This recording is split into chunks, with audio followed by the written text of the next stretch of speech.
All right, man, we back with another one on what if Frieza was raised, or what if Goku was raised by Frieza. And on this part, Frieza sends Goku to the planet Namek. And before we go any further, hey man, stop playing with me and hit the like button, man. I be getting hundreds to thousands of views and I only get like 10 likes. Hit the like button, man. Stop playing. But anyway, let's do a quick story recap. So in the last episode, you had the battle damaged Goku land back on Frieza's planet, knowing the history of how Goku came to be in Frieza's military and that Bardock again, they sent him off and all this stuff. So Goku's plotting revenge on Lord Frieza, and Frieza congratulates him on his mission and then sends him to get rid of a deserter, which was a pool. Goku lands on the planet Yard Rat, where he ups the pointer finger and catches a stain by sending a pool to Otherworld. He's then greeted by the locals of the Yard Radians, where he asks them to teach him the instant transmission technique after one teleports before him. He learns the instant transmission technique, teleports away, gets back to Frieza's headquarters where he's tasked to go to the planet Namek. So that's where we're at. Now let's continue on, right? And also, let me know what you think about the Goku artwork. It's getting better. My Goku artwork is getting better, so let's get to it. So, Goku finds it odd to himself as he approaches the planet Namek, wondering why Frieza only wants him to destroy the strongest Namekians rather than just conquer the planet. He thinks to himself, this planet must have some sort of significance to the Emperor's eye. Goku, the young Saiyan, jumps out of the ship, then gets a lay of the land, seeing the pretty green sky and the blue grass, and we ain't talking country music. He then removes his scouter, knowing he doesn't need it anymore, and he begins to sense for the strongest power level, and he turns to a certain direction. His hair stands up and his muscles twitch as he senses the strongest power level on this planet, and of course we know it to be the warrior Nail. Goku's eyes lock in as his head turns toward the direction of Elder Guru's sanctuary. It doesn't take long for Goku to pull up, and he's now asking for a fatal fate one-on-one with the Namekian Nail.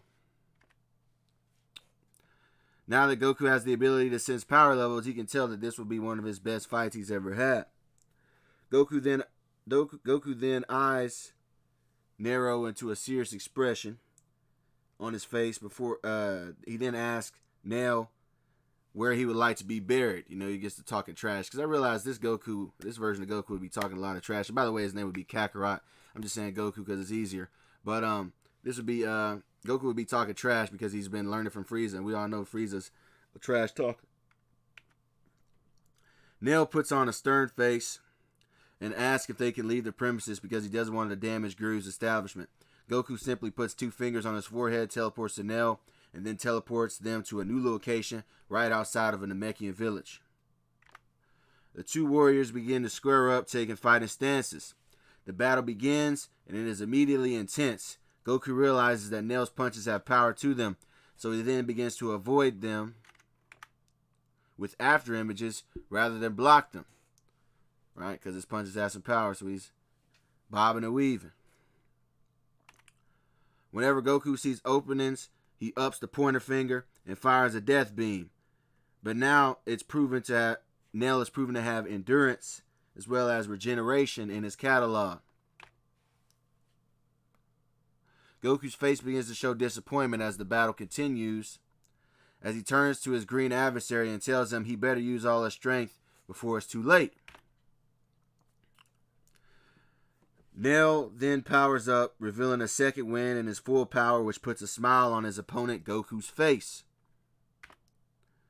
The battle is now openly shaking the area as the two trade blows in a blitz for dominance, neither side letting up on their fury. The two of them separate to get some distance from each other, only to form individual energy blasts, aiming with malicious intent as their attacks detonate, pushing the both of them back.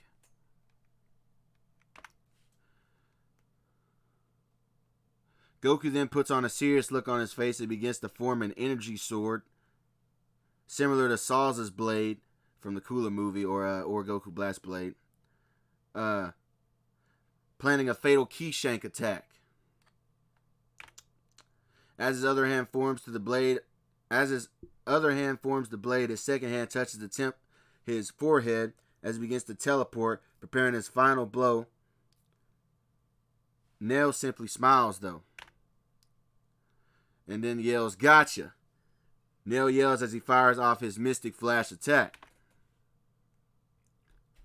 telling to himself, "I knew you would try to backstab me by teleporting behind me.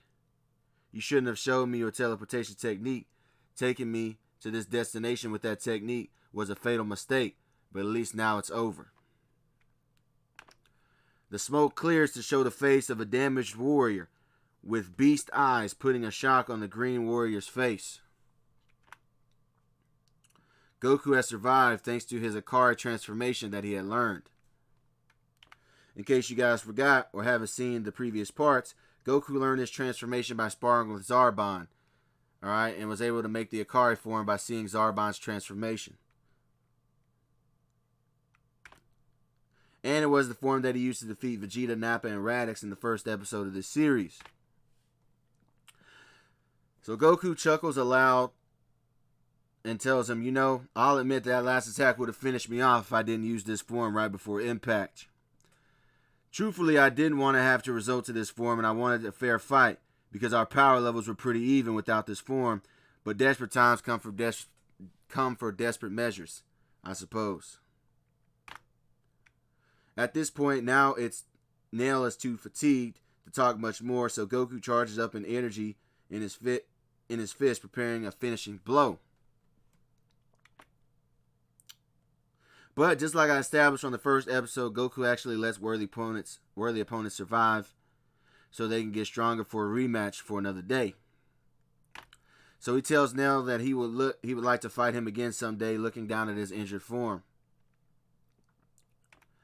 It is also at this point that Goku realizes that he has an audience of villagers, anxious but ready to defend their fallen comrade Nail. His pharaoh yellow eyes then lock onto a small green child that was approaching Nail. Goku watches the boy's hands begin to glow, thinking to himself that this child is trying to finish off his opponent. Maybe it's a mercy killing or something. His face then shifts to shock as he sees a healing process begin, restoring Nail back to his former strength. The shock then goes into a demanding face as Goku says, "Alright, little green man, heal me next if you know what's good for you," Goku tells him.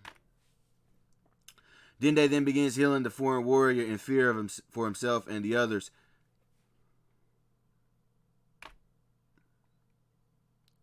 Goku's power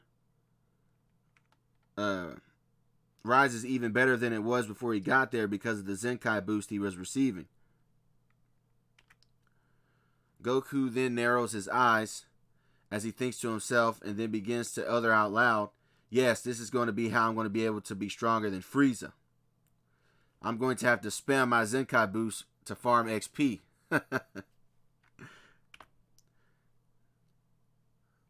He then lowers his power level and tells the Namekians to put him at near death so that they can repeat the process, which they do, shooting him with eye beams.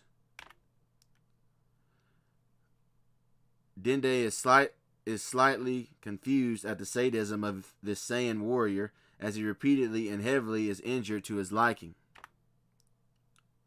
After farming XP off the Zenkai glitch for a while, Goku believes to himself that he is strong enough to take down the tyrant surrogate father, Lord Frieza.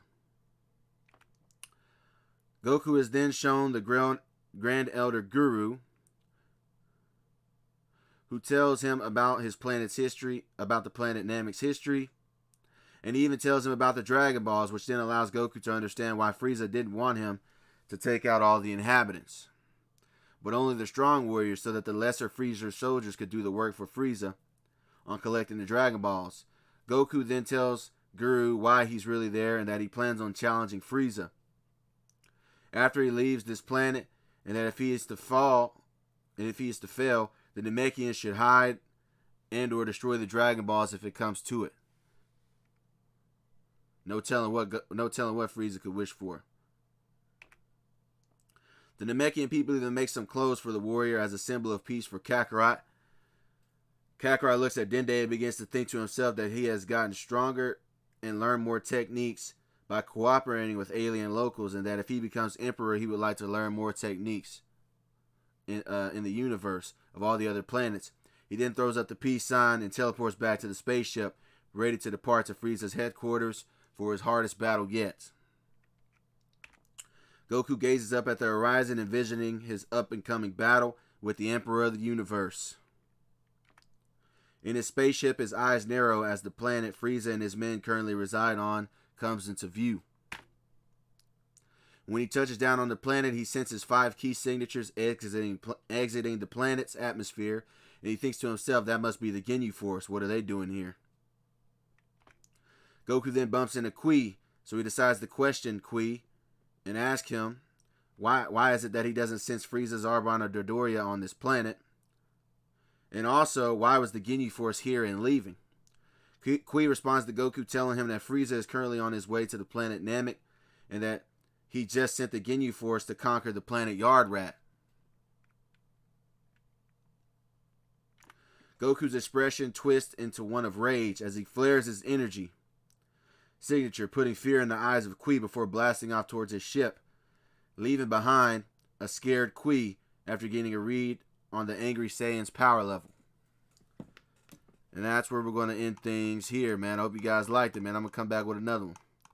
Right, and I'm also going to go back to the Goku and DC. I'm going to try to finish the what ifs before I move on. So I'm going to try to finish this what if, then I'm going to go to the DC what if, and I'm going to go to the Naruto what if. You know, things might interchange or whatever, but don't forget to like the video, man. I'm trying to go up. I'm out.